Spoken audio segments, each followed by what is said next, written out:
Welcome to Arun stickers.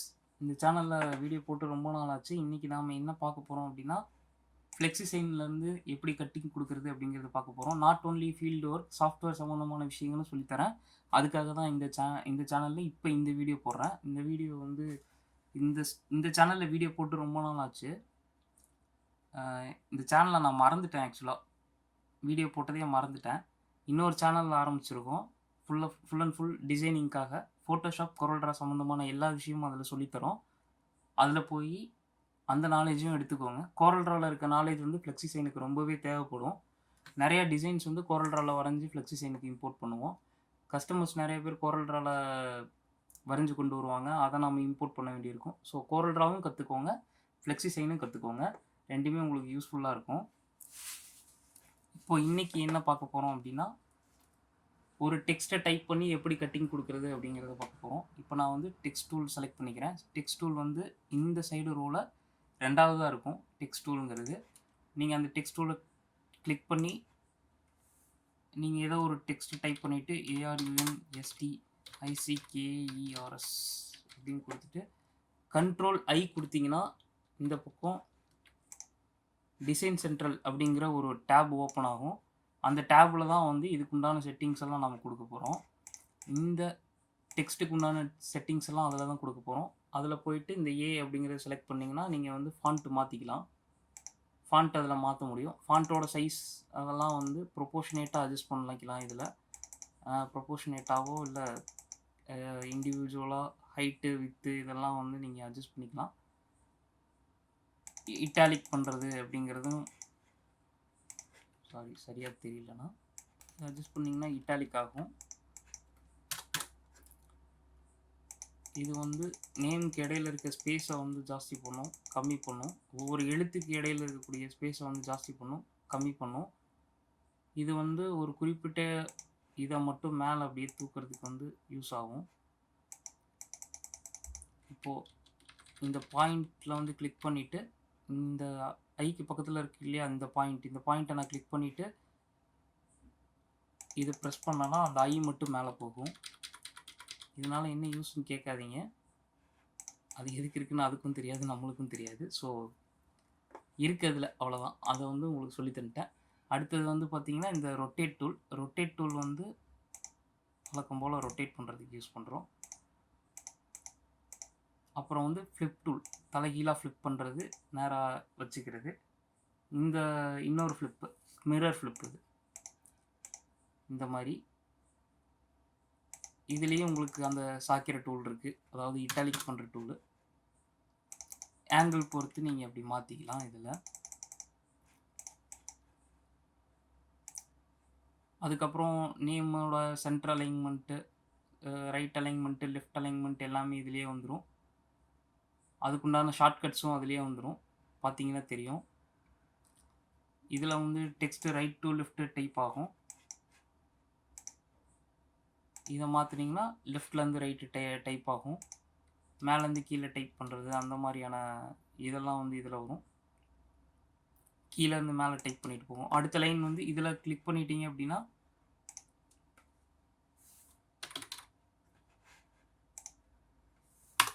அடுத்த line வந்து மேலே டைப் ஆகும்.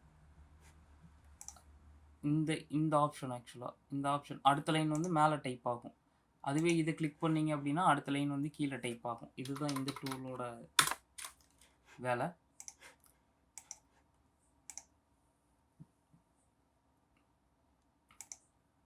அவ்வளோதான். இந்த டிசைன் சென்டரில் டெக்ஸ்ட்டை பொறுத்த வரைக்கும் வேறு எதுவும் இல்லை. டெக்ஸ்ட்டில் வந்து நீங்கள் சைஸ் வைக்கிறது வந்து இந்த இடத்துல வைக்கணும். இந்த சைஸை வந்து சிலர் எம்எம்மில் வைப்பாங்க, இன்ச்சில் வைப்பாங்க. அது எப்படி மாற்றுறது அப்படின்னா, இதில் இந்த ரூலரில் வந்து ரைட் கிளிக் பண்ணிங்கன்னா inch, feet, decimal inches, millimetre, centimetres, metres, பாயிண்ட்ஸுன்னு இருக்கும். உங்களுக்கு வந்து கஸ்டமர் வந்து மீட்டர்ஸில் மெஷர் கொடுத்தாங்க அப்படின்னா நீங்கள் மீட்டர்ஸில் வச்சுக்கோங்க. சென்டிமீட்டர்ஸில் கொடுத்தாங்கன்னா சென்டிமீட்டர்ஸில் வச்சுக்கோங்க. இன்ச்சஸில் கொடுத்தாங்கன்னா இன்ச்சஸில் வச்சுக்கோங்க. இன்ச்சஸ் வந்து எப்பயுமே கொஞ்சம் ஈஸியாக இருக்கும். ஸோ நான் இன்ச்சஸ் தான் வச்சுக்குவேன் எப்பயுமே. 6க்கு ஒரு 1 கொடுக்குறேன். ரொம்ப இழுத்த மாதிரி இருக்கா? ஓகே. 0.6 கொடுக்குறேன். Okay, fine. எனக்கு இது ஓகே தான். நான் இப்போ வந்து இதை வந்து கட்டிங் கொடுக்க போகிறேன். எப்படி கட்டிங் கொடுக்க போகிறேன் அப்படின்னா, கண்ட்ரோல் L அப்படிங்கிற அந்த ஷார்ட்கட் யூஸ் பண்ணிங்கன்னா ப்ரொடக்ஷன் மேனேஜர் ஓப்பன் ஆகும்.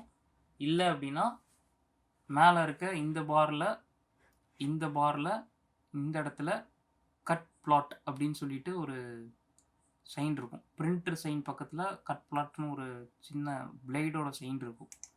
அதை கொடுத்தீங்க அப்படின்னா இப்படி ஒன்று ஓப்பன் ஆகும். செலக்ட் ப்ரொடக்ஷன் மேனேஜர் அப்படிங்கிறது. இது வேறு ஒன்றும் இல்லை, நெட்வொர்க்கில் வந்து உங்களோட கம்ப்யூட்டரை கனெக்ட் பண்ணி அதில் மிஷினை கனெக்ட் பண்ணியிருந்தீங்கன்னா இதில் செகண்ட் ஆப்ஷன் யூஸ் பண்ணணும். அதே போல் நெட்வொர்க்கில் கனெக்ட் பண்ணியிருந்தீங்கன்னா அதோட ஐபி அட்ரஸ் இதில் யூஸ் பண்ணணும். நான் வந்து இந்த கம்ப்யூட்டரில் நேராகவே கனெக்ட் பண்ணியிருக்கனால ஃபஸ்ட் ஆப்ஷன் யூஸ் பண்ணிக்கிறேன். ஓகே கொடுக்குறேன். அடுத்து பார்த்தீங்கன்னா ப்ரொடக்ஷன் மேனேஜர் ஓப்பன் ஆகும். ப்ரொடக்ஷன் மேனேஜரில் வந்து நாம் எந்த மிஷினோட செட்டிங்ஸ் எல்லாம் இதில் தான் பண்ண போகிறோம். ரெட் சைடில் அப்படிங்கிற மிஷின் நான் யூஸ் பண்ணுறேன். 720C அப்படிங்கிற மிஷின்.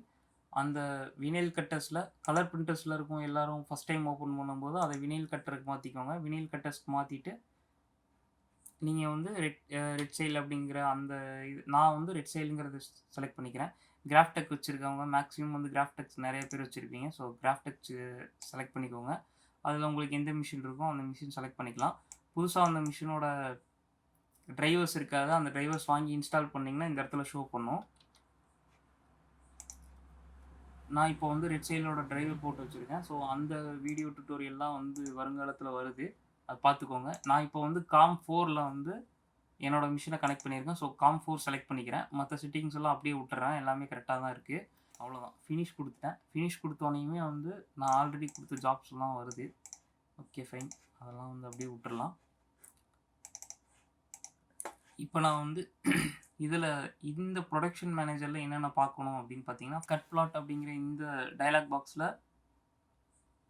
மெட்டீரியலோட சைஸ் ஆக்சுவலாக மேக்ஸிமம் வந்து 2 அடி மிஷின் வச்சுருக்கவங்க இந்த செட்டிங்ஸ்லேயே யூஸ் பண்ணிக்கோங்க.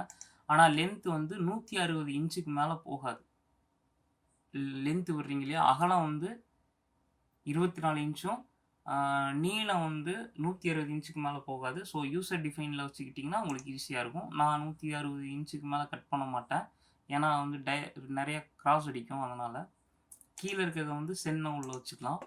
அதுக்கடுத்து பார்த்திங்கன்னா பொசிஷன், எந்த இடத்துல கட் பண்ணணுமோ அந்த ஸ்கேலை பார்த்து இதில் செட் பண்ணிட்டீங்க அப்படின்னா நீங்கள் வந்து அந்த பொசிஷனுக்கு வந்து இந்த நீங்கள் டைப் பண்ணி வச்சுருக்க டெக்ஸ்ட் போய் நின்றும். அந்த ஸ்கேலை பார்த்து செட் பண்ணிக்கணும். அந்த ஸ்கேலை பார்த்து செட் பண்ணிங்கன்னா இந்த பொசிஷனுக்கு வந்து நின்றும். நீங்கள் அப்படியே நேராக கட்டிங் கொடுத்துக்கலாம். இல்லைனா நீங்கள் வந்து மிஷினில் வந்து அந்த சேஞ்சஸ் பண்ண வேண்டியிருக்கும். மிஷினில் வந்து அட்ஜஸ்ட் பண்ணி நீங்கள் பிளைடை கொண்டு போய் அந்த இடத்துல வச்சு அந்த இடத்துலேருந்து ஆரிஜின் பாயிண்ட் எடுக்க வேண்டியிருக்கும். அதுக்கு பதில் இது கொஞ்சம் ஈஸியாக இருக்கும். இது வந்து ஷோ மீங்கிற ஆப்ஷன். இதை நீங்கள் கொடுத்தீங்க அப்படின்னா நீங்கள் ஒரு ப்ரிவியூ பார்த்துக்கலாம், எந்த இடத்துல வந்து கட் ஆகுது அப்படிங்கிறத பார்த்துக்கலாம். சைஸ் வந்து நீங்கள் மாற்ற வேணாம். இதை வந்து நீங்கள் 100%ல் வச்சுக்கோங்க. அப்போ தான் ஆஸ் இட் இஸ் என்ன சைஸ் நீங்கள் வச்சிங்கன்னா அந்த சைஸ் வரும்.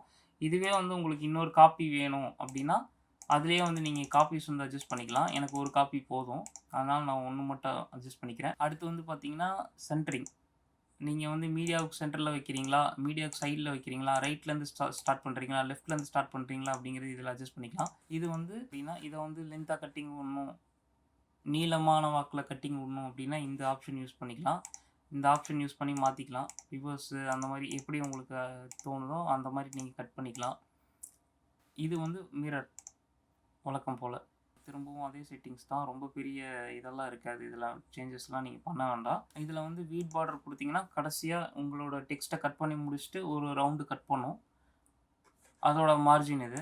ஓகே, அவ்வளோதான். இதில் மற்ற இருக்கிறதெல்லாம் ஆஸ் இட் இஸ் அப்படியே யூஸ் பண்ணிக்கலாம். அட்வான்ஸ்ட் ஆஃப்டர் பிளாட்னா நீங்கள் கட் பண்ணி முடித்தோடனே அடுத்த பொசிஷனுக்கு போய் நின்றும், அதே பொசிஷனில் திரும்பி வந்து நிற்கும். அதே பொசிஷனில் திரும்பி வந்து நிற்கும்போது நீங்கள் அப்படியே திரும்ப கட்டிங் கொடுத்தீங்க அப்படின்னா அது மேலேயே கட் ஆகும் திரும்ப. ஸோ வந்து அட்வான்ஸ் ஆஃப்டர் பிளாட்னு கொடுத்துட்டிங்கன்னா நீங்கள் அடுத்தடுத்து கட்டிங் கொடுத்துட்டே இருக்கலாம். அடுத்தடுத்த ஸ்பாட்டுக்கு போய் நிற்கும். இப்போது நீங்கள் 23 இன்ச்சுக்கு ஒரு 8 இன்ச்சில் ஒரு கட்டிங் கொடுத்துட்டீங்க, அதுக்கு அடுத்த இதுக்கு வந்து நீங்கள் திரும்பவும் போய் மிஷினில் வந்து அட்ஜஸ்ட் பண்ணி கொண்டு போய் நிறுத்தாமல் அட்வான்ஸ் ஆஃப்டர் பிளாட் கொடுத்துட்டிங்கன்னா அதுவாக போய் அடுத்த இதுக்கு நின்றும். ஒரு mm தள்ளி நிற்கும். நீங்கள் அதில் அப்படியே கட்டிங் கொடுத்துட்டே போகலாம். 2 அடி ரோல் மட்டும் நீங்கள் மாட்டிட்டிங்கன்னா போதும், நீங்கள் வரிசையாக கட்டிங் கொடுத்துட்டே போகலாம். அதுக்காக தான் அந்த ஆப்ஷன். அவ்வளோவா இது பண்ண வேண்டாம். ஆட்டோ வெல்டுங்கிறது நம்மளுக்கு தேவைப்படும். நீங்கள் வந்து கர்சிவ் ரைட்டிங்கில் வந்து டெக்ஸ்ட்டு வச்சுருக்கீங்க அப்படின்னா அதுவே வந்து வெல்டு பண்ணிடும். அதுவே வெல்டு பண்ணிட்டா உங்களுக்கு ஈஸியாக இருக்கும். இவ்வளோதான். இந்த செட்டிங்ஸ் எல்லாம் கொடுத்துட்டு நீங்கள் டன் கொடுத்துட்டிங்கன்னா அந்த செட்டிங்ஸ்லாம் அப்ளை ஆகிரும். திரும்பவும் ஒரு தடவை கண்ட்ரோல் எல் கொடுத்து செட்டிங்ஸ்லாம் ஒரு தடவை செக் பண்ணிவிட்டு நீங்கள் ஸ்டிக்கரில் கரெக்டான இடத்துல தான் ப்ளேஸ் பண்ணியிருக்கீங்களா, அந்த இடத்துக்குள்ள தான் வெட்டுமா அப்படிங்கிறது ஒரு தடவை ஷோமி கொடுத்து செக் பண்ணிவிட்டு சென்ட் கொடுத்தீங்க அப்படின்னா கட்டிங் போயிடும். அவ்வளோதான். இதில் வந்து வேறு எந்த சேஞ்சஸும் இல்லை. கேமராஸ் வந்து இல்லாதனால உங்களுக்கு வந்து மிஷினில் கட்டிங் போகிறது காட்ட முடியல. நான் உங்களுக்கு வந்து அதெல்லாம் வந்து ஃப்யூச்சரில் இன்னும் டீட்டெயில்டாக பண்ணி காட்டுறேன். அதே போல் தான் கட்டம் போட்டு நீங்கள் வந்து கட்டிங் கொடுக்குறதும் அதே மாதிரி தான். கட்டம் போட்டு நீங்கள் இந்த இடத்துல வந்து அதோட கட்டத்தோட சைஸை மாற்றிக்கலாம். இல்லை அதை நீ செவ்வகமாக பண்ணிக்கலாம், இல்லை அதே மாதிரி கட்டமாக மாற்றிக்கலாம்.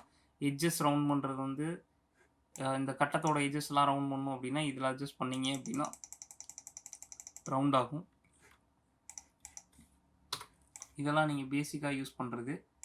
அடுத்தது வந்து நீள்வட்டம் வழக்கம் போல், அடுத்து வட்டம், இதெல்லாம் நம்ம விளையாடுறதுக்கு யூஸ் ஆகும்.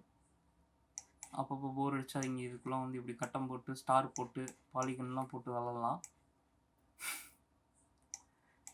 ஆர்ச் கிரியேட் பண்ணி விளாட்லாம். இதில் நிறைய ஆப்ஷன் இருக்கும் விளாட்றதுக்கு. ஏரோ வந்து நிறைய பேர்த்துக்கு யூஸ் ஆகிற டூல் இதெல்லாம். இதுவும் நீங்கள் யூஸ் பண்ணுவீங்க. இதெல்லாம் வந்து நம்ம யூஸ் பண்ண மாட்டோம் மேக்ஸிமம். இந்த டூல்லாம் வந்து யூஸ் பண்ண மாட்டோம். இதெல்லாம் மார்க்கர் டூல்னு சொல்லுவோம். இது ஜூமிங், குறிப்பிட்ட இடத்த நீங்கள் ஜூம் பண்ணிக்கலாம் இது வச்சு. அதுக்கடுத்து பார்த்தீங்கன்னா இது மைனஸ். இப்போ வந்து பேஜில் வந்து நிறைய இடத்துல வச்சுருக்கீங்க அப்படின்னா, இப்போ ஒரு 4-5 இடத்துல ஒரு 4-5 ஆப்ஜெக்ட் வச்சுருக்கீங்க அப்படின்னா